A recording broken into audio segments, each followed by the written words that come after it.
Hello everybody, it's that college football guy here with another video. Here in lovely Jackson, Mississippi. I'm already out where I'm supposed to be delivering at. Waiting until 6 a.m. to deliver, so I'm a little early, but that's okay. I don't have to worry about driving anywhere. I just basically got to, well, I do have to drive about, this place is like 4 city blocks in size. I got to drive up about a half mile on the property to back into a door to load, because I'm going to be in the staging area over here.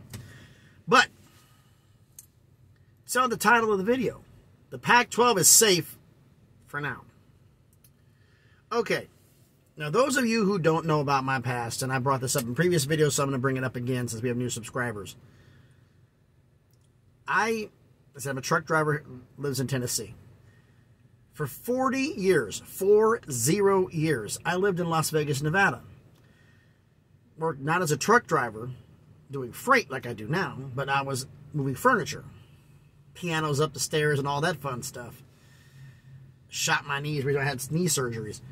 But one of the companies I worked for, the company I worked for, it's had a contract with UNLV. And over the years, I have met a lot of people there who worked at UNLV, and a lot of them got better jobs at other universities. Hence the reason why when I tell people I have people I know who are somewhat clued in, who are not in the athletic department, but I only have one person in the athletic department. I'm not going to say where they're at. But most everybody else is just faculty, but they still are close to the athletic department for reasons. But they've gone all over the Mountain West and all over the Pac-12. So, I know people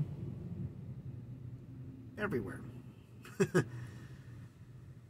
And so I have been asking for the better part of the last 3 weeks via text and email or on Messenger. Hey, what's going on? What's the deal with this right now? Is this thing really going to blow? Is the Pac-12 really going to blow up? Is this really going to happen? And I talked to everybody, and I had gotten through to a couple of, almost everybody but a couple of schools of people I knew. And I was waiting on those, which happened this afternoon. There was a good video that was put out by the Monty Show about the Pac-12, but the fact, and just I'll leave you, let's check that one out. Monty Show primarily covers everything in Salt Lake City, and is big followers for BYU and Utah, so they're covering the Pac-12 and the Big 12 respectively because of that. Now, I don't know if my popcorn's ever going to go off here. I think I got the engine off, so maybe running on slow power, unfortunately. But anyway, I was waiting for answers. And basically, from the consensus from everybody I know, one thing is certain. The academics are running the show at every university. There is no athletic concern at all at any of these universities, except the University of Arizona, but they would rather stay in the Pac-12. Nobody wants to leave. As videos have said, the Monty Show brought it up, Utah doesn't want to leave. They don't want to leave. They would rather crash and burn in the Pac-12. And basically, I asked the same question he asked in the videos of other people I know who are in other schools. They would rather have, the academics would rather, it got done. They would rather have the Pac-12 become a group of 6 than leave it. Because the academic research money and the academics are far more important than any money. And that is substantial revenue they do earn. Research money does generate a lot of revenue. That is important. And it outweighs certain things. And there's certain universities in the Pac-12 who would rather go independent than join the Big 12. If the Big 10 says no and the Pac-12 falls apart. So, put football as an independent and maybe join the West Coast Conference.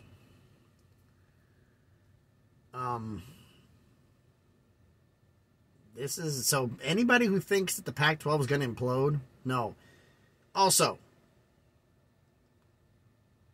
the academics are running the show in terms of conference realignment. It's not the TV networks. basically the university presidents have said who they want as candidates. And they don't give a rip who ESPN or anybody else wants, which may be the reason why the lowballing. So I mentioned I gave a list of about 10 candidates, and I gave them to everybody and said, just, if you really want to answer this question, like, I was like, okay, thumbs down, or yuck, or whatever. You know, I got a lot of vote, no way. So, San Diego State, if they have to. They're all right. We have to. They won in sports, but their academics aren't good enough, so if we have to. Tulane, they're kind of far, but they're good on academics. Rice, kind of far, but they're good on academics. Buffalo, too damn far, even though they're good on academics. Colorado State, we already have Colorado. We don't need them. SMU, we don't do religious schools. I'm asked the question, are they still biased toward religious schools? And he says, publicly, no. Privately, yes. They still are. They're putting on a brave face, but they still hold on to that prejudice. That's why they're dragging their feet on SMU. They would have to get a boatload of money. Basically said, unless one of their TV partners offered them $40 or $50 million a year for every school to bring in an SMU, they're not doing it. Old habits are hard to break, right? I brought up UNLV. Well, they're an R2 research position. It doesn't matter. It's Vegas. No. Boise State. They're so small and they're so they're kindergarten. I looked at someone that wrote down on the email. That's just some people. One of the professors I talked to said Boise State is a kindergarten university. Say that to their face.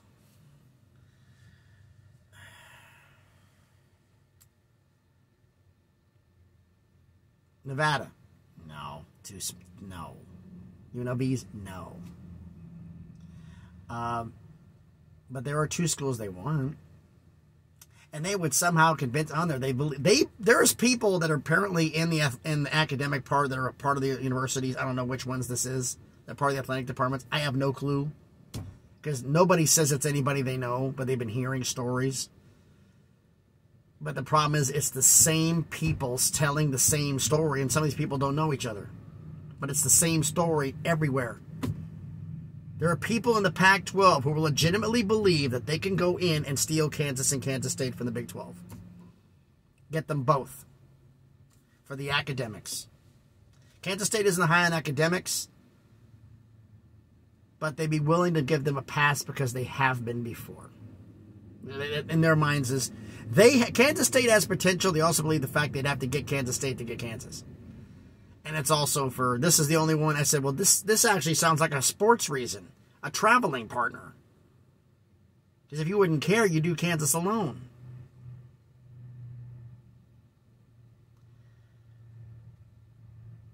I'm thinking the academics want Kansas. The athletics say you need a Kansas State to go with it, because I don't think they go without them. Kansas State's a good program. Kansas has its moments every now and then. I think that was the reason behind it. I don't see Kansas leaving.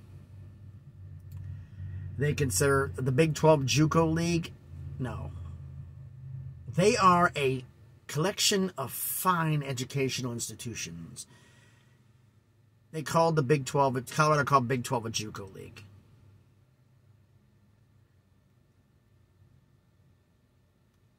Can't believe I'm saying this. I took a while. Did this jerk actually say this? And actually I called him. He's a professor. I don't give a damn. He's a jerk. Actually said that they are not a JUCO league. That's being a junior college league actually has potential. They're a little bit notch below. They're a community college or someone trying to get in. The SEC is a bunch of overgrown, overfed GED schools. Again, say that to their face. I dare you. Whoever said that, say it to their face. I guarantee you'll be backpedaling so fast like you're trying to show off your cover 3 skills at the NFL Combine. Which is not that far away. Now, What does this mean? We're not going to find anything out until the end of the year. I honestly believe that between the time the regular season ends and before the start of the bowl games is when we're going to get a TV decision. I think they're going to wait that long. Or possibly, because the problem is, I've been hearing from a bunch of people, but I've got nothing substantiated, but the TV deals have to be negotiated and confirmed at least 6 months prior to the end of the deal. The deal technically ends June 30th. It's July 1st is the start of the new year. So they'd have to have it done by December 31st. That's 6 full months.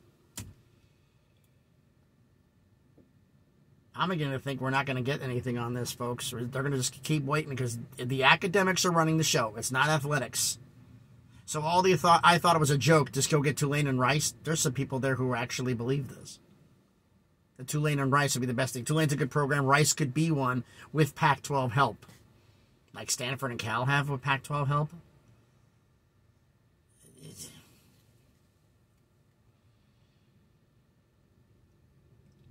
I don't know. But I believe this. They're staying intact for now.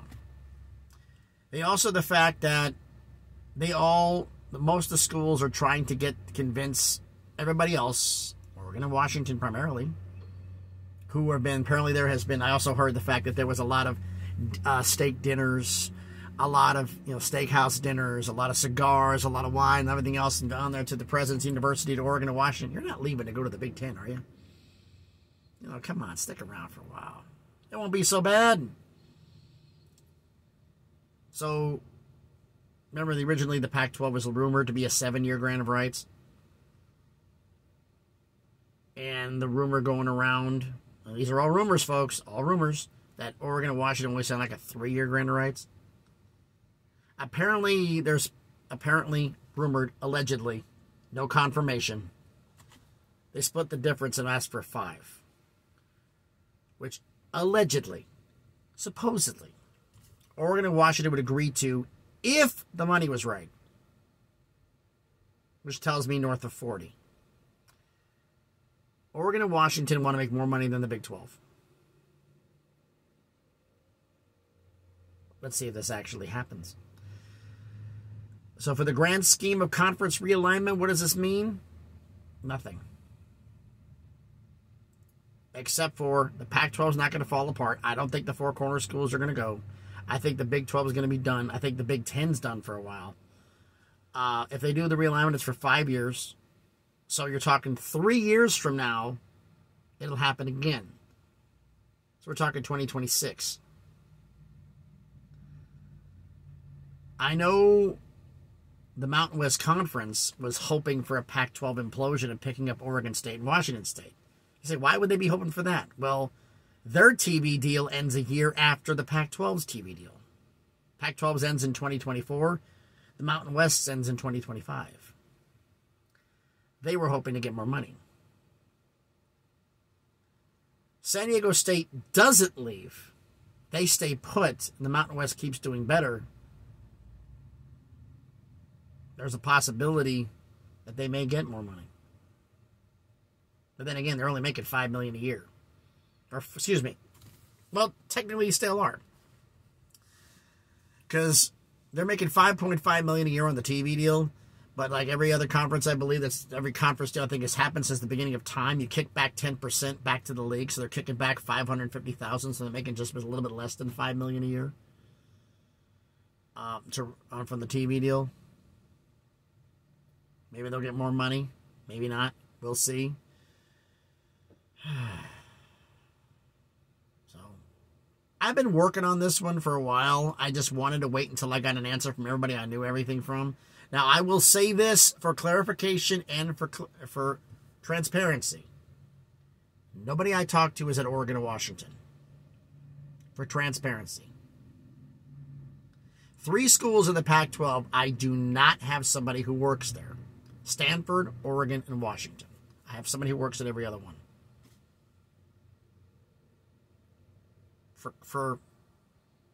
That's my Pac-12 sources, for honesty. I don't have anybody at Oregon or Washington. who's on there, or anybody who's volunteered to tell me anything from Oregon or Washington. But the others I can speak for. And all it is just a failing of, this is not from the athletic departments. This is feeling from on campus, and appealing from every people who talk to the athletic departments. Because I always find it kind of funny with some of these people in the athletic departments, I'm not going to mention which one in the Pac-12, that they're all for it. Yes, our Pac-12 is united. It's all for this. We're all about the university. Yes, yes, yes. And you go back in their office and there's a giant Michigan State flag on the wall. Yeah. So, who knows? But ladies and gentlemen, thanks everybody for watching the video. I'd like to hear your thoughts on this one. So first off, if you haven't done it already, please smash the like button, hit the thumbs up. It helps with the algorithm, helps the video be seen by more people. Comment on the video. What do you think of all this? Basically, what it means is that unless something catastrophic happens, that's the one thing I didn't mention. What's catastrophic? That the Pac-12 would seriously be in danger of teams leaving. Less than $20 million a year.